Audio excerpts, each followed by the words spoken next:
Today I'm speaking as a Placencian, born and raised here from a family that helped shape this village into what it is. I had the honor of serving as chairman between 2010 and 2013, and I still call this place home. What follows is not finger pointing or grandstanding. It's perspective from someone who has lived, served, and deeply cares about this community's future. What I want to share isn't just opinion.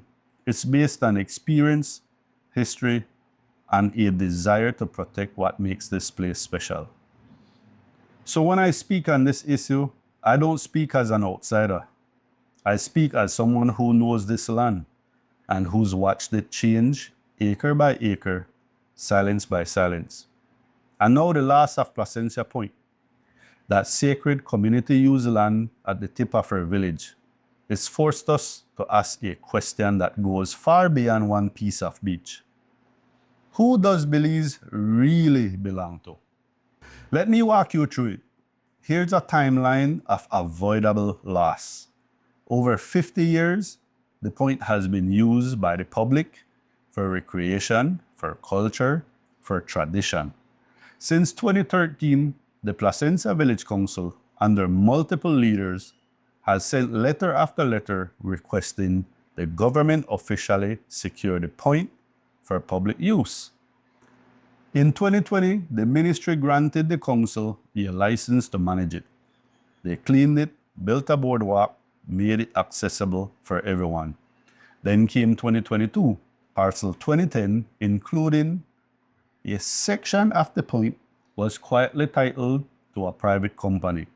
That land had formed through natural accretion, which under law should have remained Crown land. But due to a flawed survey and absent oversight, it was absorbed into a private title. No notice, no consultation, no consideration for 50 years of community history.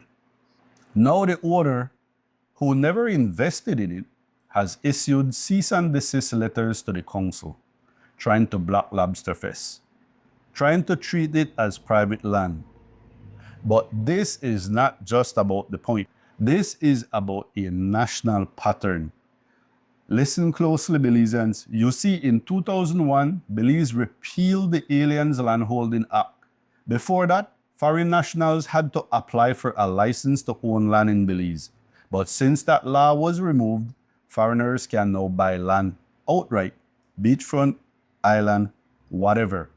Just pay 8% stamp duty and it's yours. No cap, no community input. And what happened next? Well, land prices shot up, speculation exploded, Belizeans, especially young people, found themselves priced out of their own coastlines. And yes, public land started disappearing lot by lot. But let's be honest, foreigners aren't the enemy, but a system that favors wealth over heritage is. And when our laws prioritize title deeds over tradition, legal ownership becomes a weapon, not a tool. Now let's be very clear here. Jonesboro Limited is the legal owner of the land. The title was issued by the government of Belize through the Lands Department, which makes it legal. Flawed process or not, and I want to send a strong message to any investor. Belize is safe to invest in. I am not advocating that a rightful landowner lose their title due to flaws in our system. If anything, this situation proves that we need to fix our system, not blame those who invested lawfully. That's our national responsibility. It's also important to acknowledge that this issue didn't just appear overnight. The opportunity to resolve it existed during the 2013-2020 administration. A full 7 years, letters were sent, meetings were held. There were clear moments when the land could have been secured for permanent public use. Unfortunately, those opportunities were missed.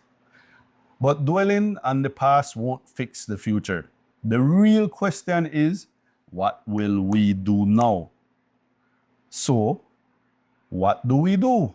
We need to stop reacting and start reforming. Here's what the government of Belize must do, and urgently amend the National Land Act. Ensure all accreted land is automatically classified as Crown land until reviewed by Cabinet and community. Protect community-used land. If a space has been used by the public for over 20 years, it should be eligible for protected public status, not quietly sold off. Restore checks on foreign acquisition. We need a foreign land holding policy, not to block investment, but to guide it. Set limits in sensitive coastline areas. Require public consultation for any waterfront over 1 acre. Mandatory local impact assessments. Empower village councils. Give elected councils the legal right to object to land transfers that affect public spaces within their jurisdiction. Formalize their role as stewards, not spectators. Support the Placencia Village Council. The government of Belize should step in and provide a formal subvention to the PVC, recognizing that Placencia's Lobster Fest, the council's largest fundraiser, is now under threat. The subvention could come with an administrator hired and paid by GOB to ensure transparent and effective use of funds. That is not only fair, it's necessary. And here's what we can do as a community.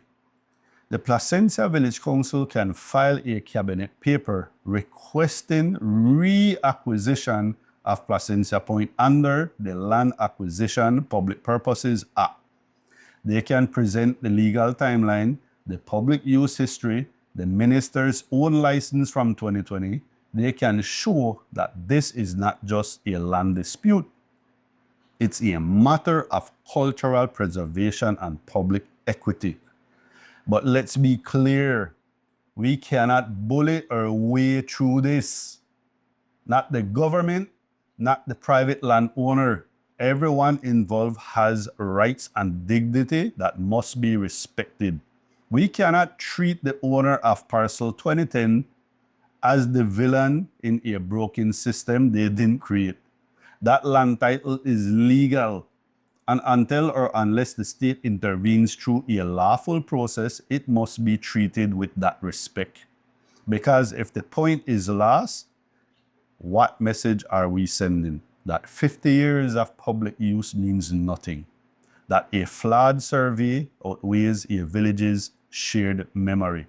That ownership can be gained quietly but never challenged openly. I'm not calling for chaos. I'm calling for clarity.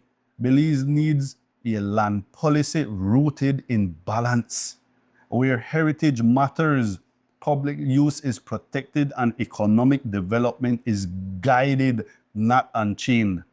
Placencia Point is just the latest casualty, but it doesn't have to be the next precedent.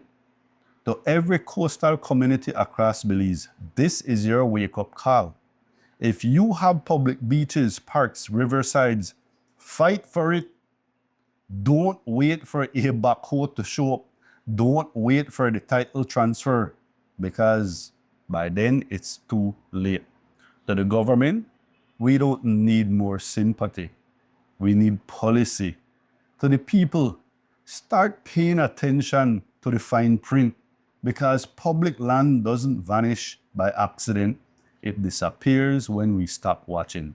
And finally, to Jonesboro Limited, the legal title holder of the Placencia Point land, I respectfully ask that you consider allowing the Placencia Village Council to utilize the land for this year's Lobster Fest.